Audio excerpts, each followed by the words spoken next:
Ayan guys, sabi na ba ako? Tingnan nyo. Oh. Parang tiga dito na to eh. Palaging bumabalik eh. Nakilang balik na to kasi nung una, in-stud namin to kay B. B nag-take, tapos kay ano. Alam ko, hindi ko maalala ko, in-stud din to ni Axe. Pero alam ko si B yata. Tapos kay Opa, hindi siya nag-take. Tapos ito, parang pangatlong balik na niya. Si ano to, testing namin ngayon kay Epi naman. Ayan o. Hey. Ganda na ito kasi, maliit lang eh. Pero sana mag-take na. Meron kasi mga female na ano eh. Medyo late nagte-take. Parang si Elsa, neto lang nag-take. Sa tagal-tagal na daming beses in-stud. Tapos yung dati no, si KB. Hindi ka agad siya nagbubuntis. Pero nung medyo nag-edad, doon lang siya nagbuntis. Kaya ito siguro, sana mag-take na to.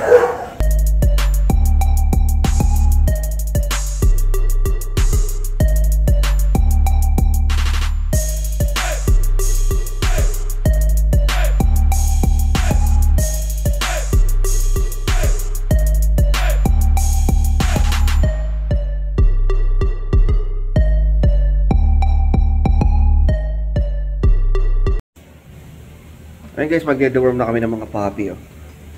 First, yung ating puppy na female. Ayan, oh. Lilac Tri-Merle. Oy. Oops. Obi, oh. Ilan ng timbang niya? Sige. Naka-tear naman na yan. Ilan?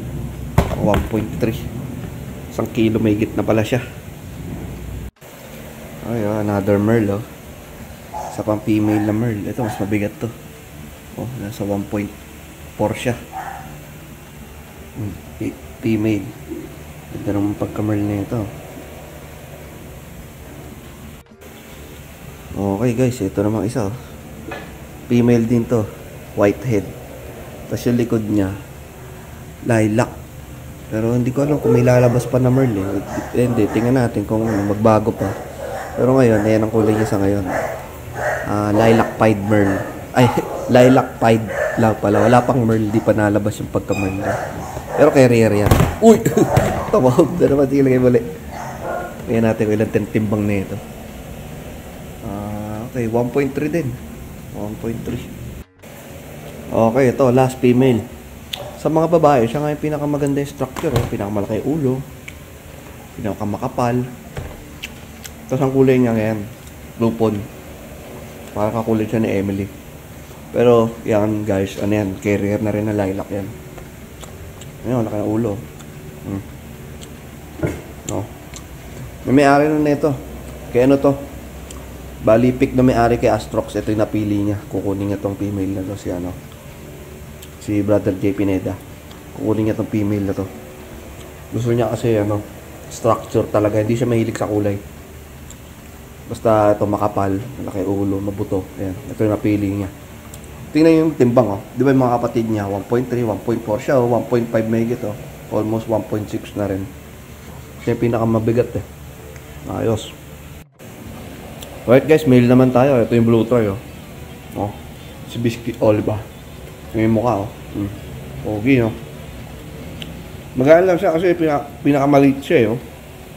Nasa 1.1 lang, almost 1.2.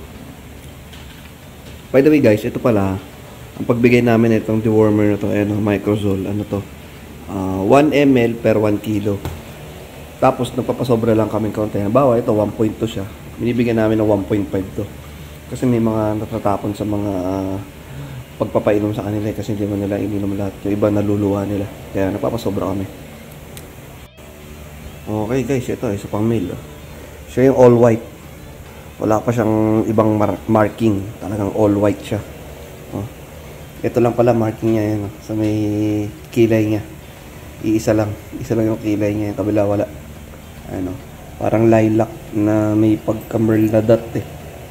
Yung lilac siya tapos yung parang may tuldok na merle. Kulit eh. Ayan guys. Ang timbang niya ay...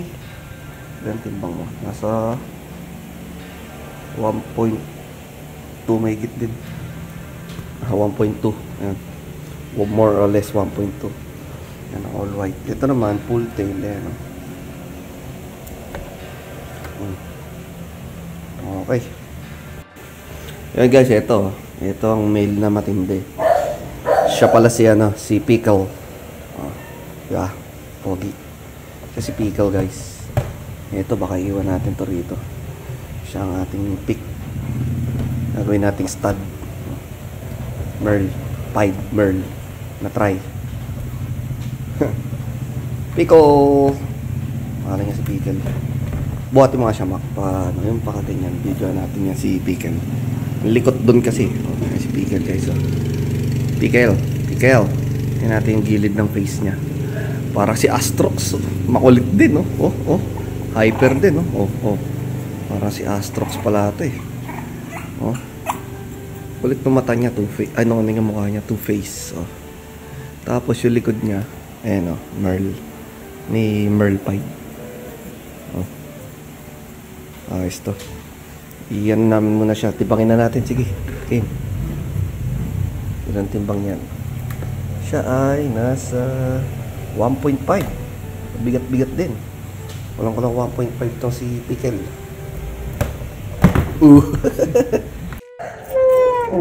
Yo guys, what's up? Ayan, mayroon kaming sinundo na aso. Mature na ta. Dati, inistad na to nung nakaraan ni Opa, eh. Naalala nyo yun sa vlog ko nun. Ayan, anak to ni Leonidas. Bali kapatid to ni ni Manika, yung namatay ko dating aso.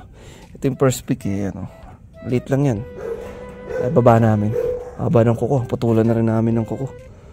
Ayan, kasusundo lang namin. Bali, ang i-stud dito guys, si si Epi. Susubukan namin si Epi. Si Epi, akala ko mga nasa 6 months pa lang. Around 7 months ngayon. Nung dinouble check ko yung birthday niya, butik, na pala siya, 8 months mahigit na, magna 9 months na ngayong darating na katapusan. So, pwede namin i-testing si Epi. Kaya itong unang i-study ni Epi, anak din ni Leonidas to. Si Epi, anak ni Showboat. Tapos, apo siya ni Leo. So, bali, apo ni Leo sa anak ni Leo. Ang matching namin yun, na may Showboat. Tapos, ito, may lahi to ni Tupac, eh. Yung nanay nito, anak ni Tupac. Kaya, solid na combination to. Ayan, baba namin. Ayan guys, binaba ako. Tingnan nyo. Parang tiga dito na to, eh.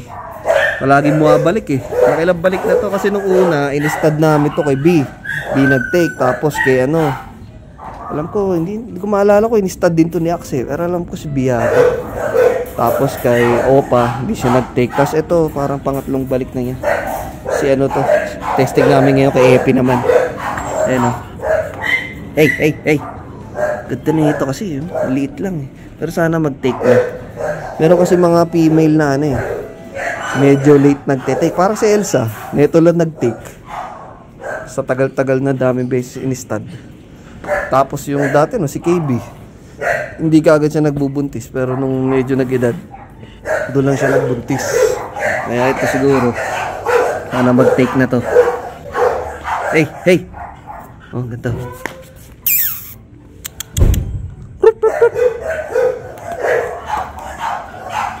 Hey. Mayayain sa camera. Mamaya, stud natin. Yo guys, what's up? Ayan, ito na si Epi guys. Epi, mag-i-stud to. Pinicturean lang namin muna, eh. Ko na siya. Open na natin for stud. Kaya kung gusto niyo magpa-stud kay Epi, message lang kayo sa Facebook page natin.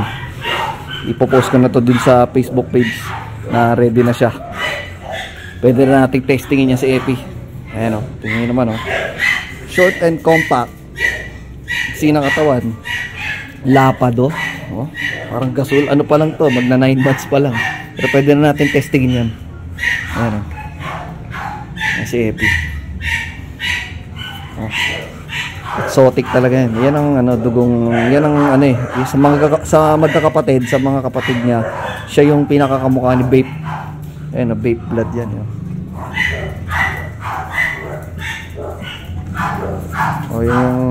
Yung playmate niya nandito na. Iwawalk lang namin si Bowser tsaka si DK, yung dalawa. Tapos eto, mag-stud na to. Hoy, hindi ka tatalon, hindi mo kaya yan. Epi. Makakatikim ka mamaya. Makakatikim. Ayan, ang laki ng katawan. Oh. Nakakatikim.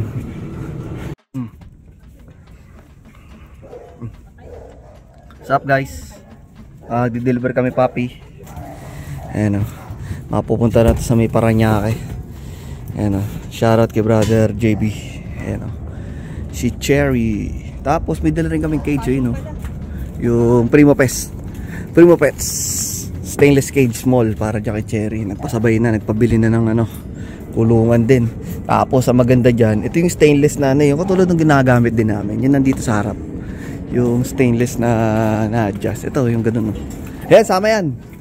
Ayun, may kasamang ano, libre pang hanging bowl. Ito yung ganito rin yun eh. Yung dadali namin. Yung na-adjust yung taas baba. Tapos may cover. Tapos may pinto. Ayan, ganito rin yun. Tapos meron din gulong yun. Pero ito sa amin yung gulong niya kinalawag na eh. Bibili pa ako ng extra susunod na gulong nito. Yun yung maganda rito kapag kami isang ano, kailangan palitan ba yung gulong. Meron sila ron, mga extrang gulong. Kapag nasira na yung gulong. Tapos, ayan o. Mamaya may stainless bowl to na hanging bowl na kasama ngayon eh. Ayan yung mga promo nila ngayon. Ayan. Stainless na tingnan ko to. Ayan, stainless food bowl small para dito. Sasalpak dyan. Okay, let's go. Yo guys, ayun na. Natapos na namin yung stud. Nahatid na namin si Ophelia, yung black tri na female. Pero nangyari, hindi si Epi ang stud.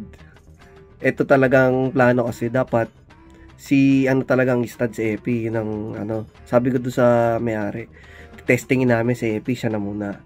So, okay naman daw kung okay, sige si Epi. Pero wala, hindi nangyari si Epi. Kasi nga ayaw tigasan, ano, utik din. Sobrang bata pa niya, talagang hindi pa pwede mga ganun 8 months. First time namin i-try yung ganun 8 months eh. Pero kasi kaya namin sinubukan. Sa rule kasi ni UKC tsaka ni ABKC, pwede na yung 8 months sa na-i-register yung anak nila. 8 months old na stud, pagka nagkaanak, pwede nang i-register 8 months above.